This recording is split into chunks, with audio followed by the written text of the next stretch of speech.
तो आइए दोस्तों शुरू करते हैं। मेरा नाम है साहिल अंसारी और ये बैच शुरू हुआ है KKCC की तरफ से।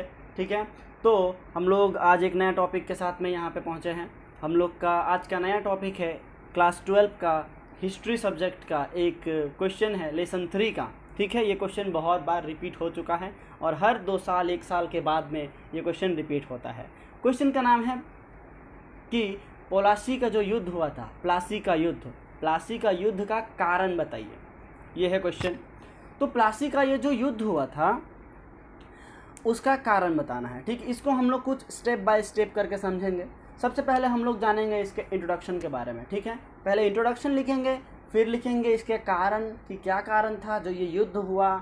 उसके बाद में हम लोग लिखेंगे उपसंहार, मतलब कंक्लूजन। ठीक है, तो प्लासी का युद्ध, पहले हम लोग इंट्रोडक्शन में चलते हैं। प्लासी का युद्ध याद रखना है कि हुआ था 23 जून को 1757 ईस्वी में। ठीक है, मतलब 1757 को। तो ये शुरू हुआ था अंग्रेज और सिराजुद्दौला के बीच। ठीक है, इसमें कंफ्यूज नहीं होना है। अंग्रेज एक तरफ था, दूसरी तरफ था सिराजुद्दौला। ओके, तो अंग्रेज और सिराजुद्दौला के बीच में ये युद्ध हुआ था। तो इसके कारण क्या थे ये भी हम लोग जानेंगे। सबसे पहले जानते हैं इंट्रोडक्शन। इंट्रोडक्शन में लिखना ये है टू द पॉइंट, एकदम बढ़िया से लिखना है टू द पॉइंट, क्योंकि एक भी मार्क्स नहीं कटना है। ओके, तो हम लोग शुरू करते हैं कि सिराजुद्दौला का इंट्रोडक्शन लिखने वाले हम लोग अभी, है ना, कि प्लासी का युद्ध क्यों हुआ था। इंट्रोडक्शन में लिखना है अलीवर्दी खान के मृत्यु के बाद ही उसका छोटा बेटी, ठीक है, अमीना बेगम, उसका छोटा बेटी जो था अमीना बेगम, उसका छोटा बेटा। ठीक है, तो कंफ्यूज नहीं होना है। अलीवर्दी खान, उसके मृत्यु के बाद उसका छोटा बेटी अमीना बेगम, अमीना बेगम के मृत्यु के बाद नहीं, अमीना बेगम का छोटा बेटा, ठीक है, उसका नाम था सिराजुद्दौला। तो ये सिराजुद्दौला 23 साल की उम्र में, ठीक है, सिर्फ 23 साल की उम्र में बंगाल का नवाब बन गया था। इस बात को क्लियर रखना है कि उस समय जब बंगाल का कोई राजा बनता था उसको नवाब बोलते थे। जैसे कि दिल्ली में अगर कोई राजा बनता था उसको वहाँ पे सल्तनत था, तो इसलिए उसको वहाँ पे सुल्तान कहा जाता था। ओके, ठीक है। तो इसी तरह जब बंगाल के नया नवाब बनते हैं, कौन? सिराजुद्दौला। सिराजुद्दौला सिर्फ 23 साल की उम्र में नवाब बनते हैं। कैसे बनते हैं, वो क्यों बनते हैं, ये बात को ध्यान देना पड़ेगा। ठीक है, सिराजुद्दौला एक बहुत ही समझदार, साहसी, ठीक है, एक योद्धा प्रकृति का ज्ञानी गुणी व्यक्ति था। ठीक है, सिराजुद्दौला, इसीलिए वो अपने बलबूते बन सकते हैं, वहाँ पे बने। ओके, आगे बढ़ते हैं। तो जब सिराजुद्दौला बंगाल का नवाब बना तब से ही अंग्रेज़ों के साथ उसके संपर्क जो था वो दिन प्रतिदिन जटिल होते जा रहा था, मतलब खराब होते जा रहा था। ठीक है, क्या होता था वहाँ पे, अंग्रेज़ों के साथ उसका संघर्ष होना शुरू हो गया था। ठीक है, तो ये एक सबसे बड़ा कारण बना था। ओके, अब हम लोग इंट्रोडक्शन जान लिए हैं। नंबर 1, 2 करके हम लोग क्या करेंगे, पॉइंट टू पॉइंट हम लोग देखेंगे कि प्लासी का युद्ध एक्चुअली में हुआ क्यों था, इसका कारण जानेंगे। ओके, चलिए ठीक है, शुरू करते हैं। तो नंबर 1 पॉइंट है नजराना प्रथा। नजराना प्रथा क्या होता है? तो बंगाल में उस समय, जिस समय का हम लोग बात कर रहे हैं, ठीक है, 1757, उस समय एक प्रथा प्रचलित था। बंगाल में एक प्रथा प्रचलित था। प्रथा क्या था कि बंगाल में अगर कोई नया नवाब बनता है, तो बंगाल में अगर कोई नया नवाब बनता है तो नवाब को उस समय सारे व्यापारी लोग क्या करेंगे, जाके नवाब के पास में उनको संबर्धना जनाएंगे, वेलकम करेंगे। ठीक है, उनको वहाँ पे वेलकम करेंगे। ठीक है, गिफ्ट्स वगैरह, फूल वगैरह, है ना, इस तरह का चीज़ देते थे। तो ये था नजराना प्रथा बंगाल का। लेकिन उस समय हुआ क्या, जब बंगाल का सिंहासन में सिराजुद्दौला बैठा, उस समय अंग्रेज लोग सारे व्यापारी लोग गए थे वहाँ पे, है ना, नवाब के पास। लेकिन सिर्फ एकमात्र ऐसे लोग थे जो लोग बंगाल का नवाब को कोई वैल्यू नहीं दिया इस समय। तो सबसे बड़ा धक्का लगा इस समय सिराजुद्दौला को कि सब लोग मेरा यहाँ पे सम्मान के साथ में आए, यहाँ पे मेरा वेलकम करने, लेकिन एकमात्र अंग्रेज लोग ऐसे थे जो लोग मेरा क्या किए, अपमान किए। तो ये बात उसके दिल में बैठ जाती है। नंबर 1 कारण था ये कि सिराज गुस्सा हो गया था अंग्रेजों से, नंबर 1। नंबर 2 पढ़ते हैं अभी हम लोग। नंबर 2 था षड्यंत्र, मतलब इसको इंग्लिश में बोलते हैं कॉन्स्पिरेसी। ओके, तो हम लोग का जो नवाब था सिराजुद्दौला को हटाने की कोशिश की जा रही थी। इस समय सबसे पहले और सबसे इम्पोर्टेंट आदमी उस समय जो था वो था उनका घर का ही कोई सदस्य, जिसका नाम था घसीटी बेगम। ठीक है, घसीटी बेगम कौन थी? उसका अपना मौसी। ठीक है, सिराजुद्दौला का अपना मौसी था घसीटी बेगम, और उसके साथ में मिल गया था एक और जिसका नाम था राजबल्लभ और घसीटी बेगम इस समय जब से सिराजुद्दौला सिंहासन बंगाल के सिंहासन में बैठा था तब ही से वो दोनों क्या चाहते थे? सिराज को सिंहासन से हटाना चाहते थे। वो लोग कुछ भी करने को तैयार थे सिर्फ और सिर्फ क्यों? बंगाल का सिंहासन से हटाने के लिए सिराजुद्दौला को। ठीक है, तो ये जो षड्यंत्र था इस चीज़ के बारे में पता चल गया था सिराज को, और सिराज को ये भी पता चला था कि घसीटी बेगम और राजबल्लभ का यहाँ पे मदद कर रहे थे कौन? अंग्रेज लोग। दूसरा कारण ये बना, इसीलिए बहुत ही ज़्यादा गुस्सा हो गए थे अंग्रेज लोगों से सिराजुद्दौला। आते हैं हम लोग तीसरा पॉइंट पे। तीसरा पॉइंट का नाम है सिराज का ये जो शत्रु था उसको आश्रय प्रदान। ठीक है, सिराज के शत्रु को आश्रय प्रदान।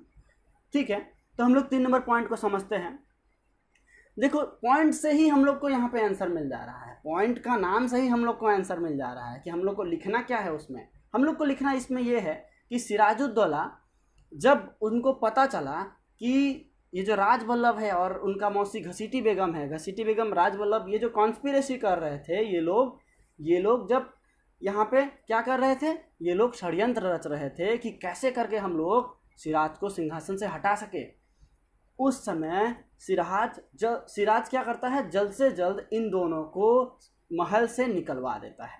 ठीक है, क्योंकि सब कुछ इन लोग का काला चिट्ठा सिराज के हाथ में था।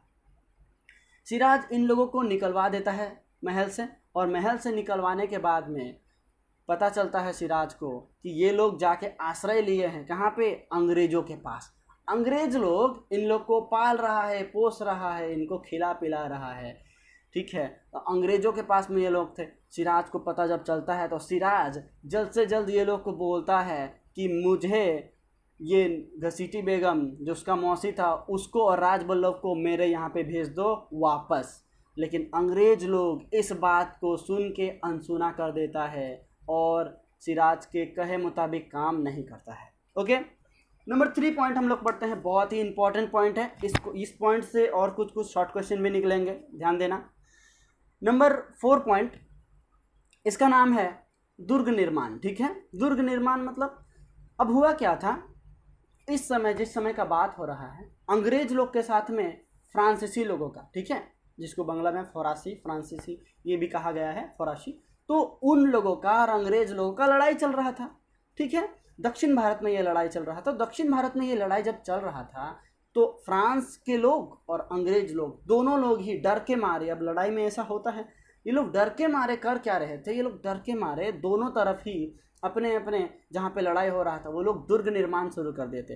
दुर्ग निर्माण मतलब ये लोग अपने अपने इलाके में कुछ बिल्डिंग्स के जैसे बनाना शुरू कर देते। और सिर्फ बिल्डिंग नहीं, ये लोग उस एरिया में ऊंचा ऊंचा इमारत बना के उसमें तोप वगैरह भी रख रहे थे, है ना, तोप रख रहे थे। तो जैसे ये बात पता चलता है सिराज को, सिराज जल्द से जल्द ऑर्डर देता है, ऑर्डर जारी करता है अंग्रेजों और फ्रांसीसियों के बीच में। ठीक है, तो फ्रांसीसी लोग इसका बात को मान लेते हैं और दुर्ग निर्माण का काम को वहीं पे रोक देते हैं।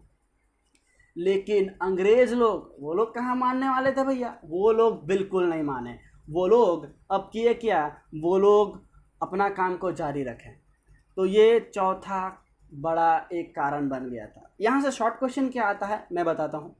यहाँ से शॉर्ट क्वेश्चन आता है इस जगह से, जब पता चलता है अंग्रेजों का ये काम के बारे में सिराज को कि वो लोग नहीं मान रहे, अंग्रेजों के खिलाफ सिराज सेना लेके जाता है और उस वहाँ पे आक्रमण करता है।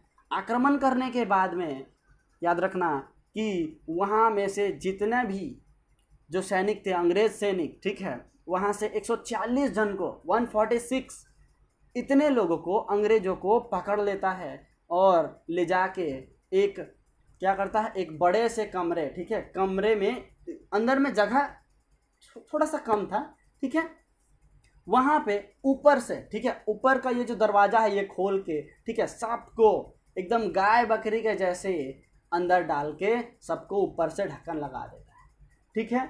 याद रखना संख्या कितना था 146, ठीक है, 146 लोगों को जब ये बंद कर देता है और ऐसे ही रख के पूरी तरह से एकदम मतलब गाय बकरी के जैसे बोलते हैं ना हम लोग की भाषा में, है ना, उसको ज़बरदस्ती वहाँ पे ठूस ठूस के डाला गया था। ऐसे जब डाला गया दूसरे दिन उन लोग को ऐसे ही छोड़ दिया गया। अब एक दिन के बाद में जब उनको वहाँ से खोला गया 146 जन में से 123 जन मर गए थे बेचारे अंग्रेज लोग। तो 123 जन जब वहाँ पे मर गए, बचे कितने, ओनली 23, है ना। तो 23 जन लोग बचे थे।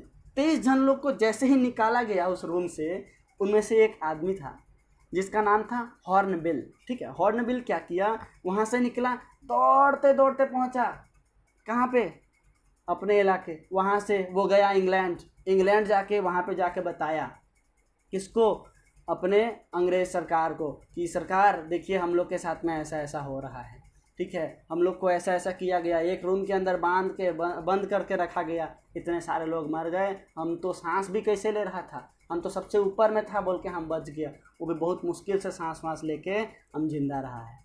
तो अंग्रेज़ सरकार पूछती है उसको कि तुम बबुआ वहाँ पे क्या कर रहा था क्या वहाँ पे।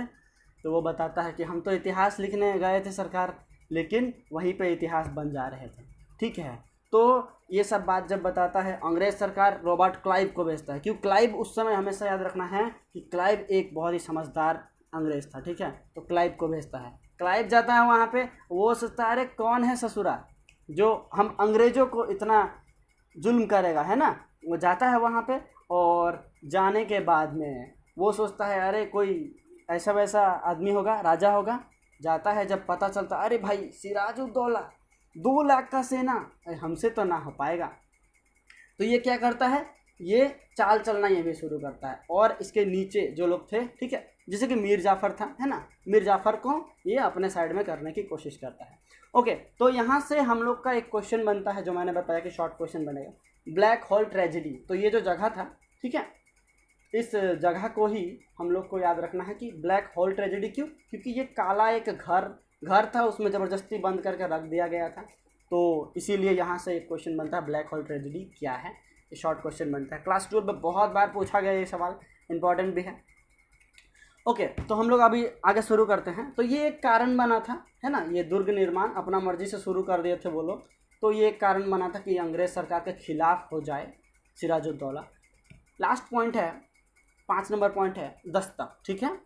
दस्तक बोल सकते हैं, या फिर दस्तक का अपव्यवहार, मतलब खराब व्यवहार ये लोग किए थे, गलत व्यवहार किए थे। दस्तक, अब दस्तक क्या होता है तो हम लोग को जानने का ज़रूरत है इसमें। दस्तक 1717 में हुआ था। ये क्या था, मुग़ल सम्राट जो था हम लोग का उस समय, मुग़ल सम्राट फारूक सियर, ठीक है, मुग़ल सम्राट फारूक सियर ने क्या किया था, अंग्रेज़ों को बिजनेस करने के लिए एक पेपर दे दिया था, ठीक है, एक पेपर दिया था। दस्तक उसी को बोलते हैं। 1717 के शताब्दी में, याद रखना है कौन दिया था, फारूक सियर दिया था, ठीक है। ओके, तो फारूक सियर ने क्या किया था, एक पेपर दिया था दस्तक, जिसको हम लोग दस्तक कह रहे हैं। उससे क्या होता था, उससे अंग्रेज बिना किसी टैक्स दिए, मतलब बिना शुल्क के, ठीक है, बिना किसी टैक्स दिए बंगाल में व्यवसाय वाणिज्य कर सकते थे, मतलब बिजनेस कर सकते थे, ठीक है। बिजनेस बंगाल में कर पाना, मतलब बंगाल कोई छोटा मोटा इलाका नहीं था उस समय। याद रखना है कि उस समय बांग्लादेश अलग नहीं हुआ था हम लोग का इंडिया से। तो बंगाल सिर्फ किसको बोल रहा है, वहाँ पे बोल रहा है कि बंगाल, बिहार, उड़ीसा, ये तीनों मिला के बंगाल था। और अभी जो हम लोग का बांग्लादेश है, बांग्लादेश भी उस समय बंगाल का हिस्सा था। इतने बड़े इलाके में क्या हुआ था, टैक्स फ्री टैक्स उन लोग को बिजनेस करने का मौका मिल गया, ठीक है। तो ये हुआ था उस समय। तो ये शॉर्ट क्वेश्चन बनता है कि दस्तक क्या है, ठीक है। अब अंग्रेज लोग क्या करते हैं, इसमें भी दिमाग लगाया। अंग्रेज लोग भाई ऐसे थोड़ी ना 200 साल राज किए और हम इंडियंस लोगों को पता भी नहीं चला कि यार वो लोग क्या राज कर रहे हैं, है ना, हम लोग को ये पता भी नहीं चला। जब बहुत ज़्यादा लूटना शुरू कर दिए तब थोड़ा सा कुछ लोग अवेयर हुए थे।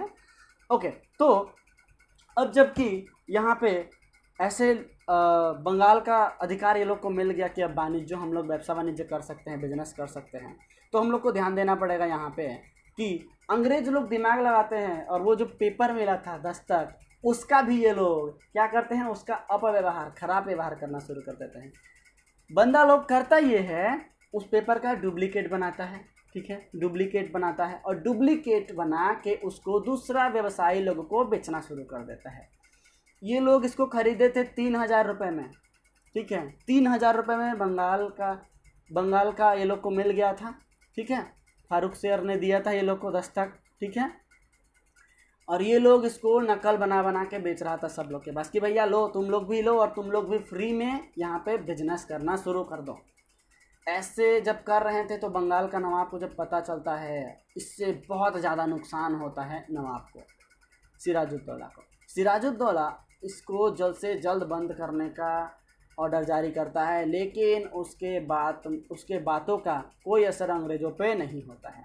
ये सब कारण बना, ये सब कारण, इतने सारे कारण, तो कारण सबको याद रखना है कि फर्स्ट था नजराना प्रथा, नंबर 2 था षड्यंत्र, ठीक, कॉन्स्पिरेसी, नंबर 3 था कि आश्रयदान, ठीक है, सिराज का जो शत्रु थे उनको आश्रयदान, नंबर 4 था दुर्ग निर्माण, ठीक है, नंबर 5 था दस्तक। इन सब कारणों के वजह से, बहुत सारे कारणों के वजह से, ये सब कारण के वजह से हुआ क्या, अंग्रेज़ सरकार के खिलाफ सिराजुद्दौला लड़ाई करने उतर गया था और लड़ाई अच्छा ही चल रहा था, लेकिन अंग्रेज़ हमेशा याद रखना है कि आगे का सोच के रखते। वो लोग क्या किए थे, अंग्रेज़ सरकार सिराजुद्दौला का जो मेन हेड था, ठीक है, सिराजुद्दौला का जो सेना था उसका हेड था, हेड को ही अपने तरफ कर लिए थे, जिसका नाम था मीर जाफ़र। तो इस तरह मीर जाफ़र हो जाता है अंग्रेज़ों के तरफ, और ये बहुत ही छोटा, बहुत ही कम समय में ख़त्म हो जाने वाला एक लड़ाई बन गया था, जिसमें सिराजुद्दौला को अपने जान से हाथ धोना पड़ा था, ठीक है। तो इस तरह क्या हुआ था, धोखेबाजी के साथ हम लोग के बंगाल में सबसे पहले बंगाल से ही अंग्रेज़ों का शासन का जो एक बोलते हैं ना बिंगुल भोपू, वो बजना शुरू हो गया था, और हर तरफ इसके बाद ही शुरू हुआ अंग्रेज़ों का दखल। तो ये नोट्स यहीं पे ख़त्म होता है। Thank you.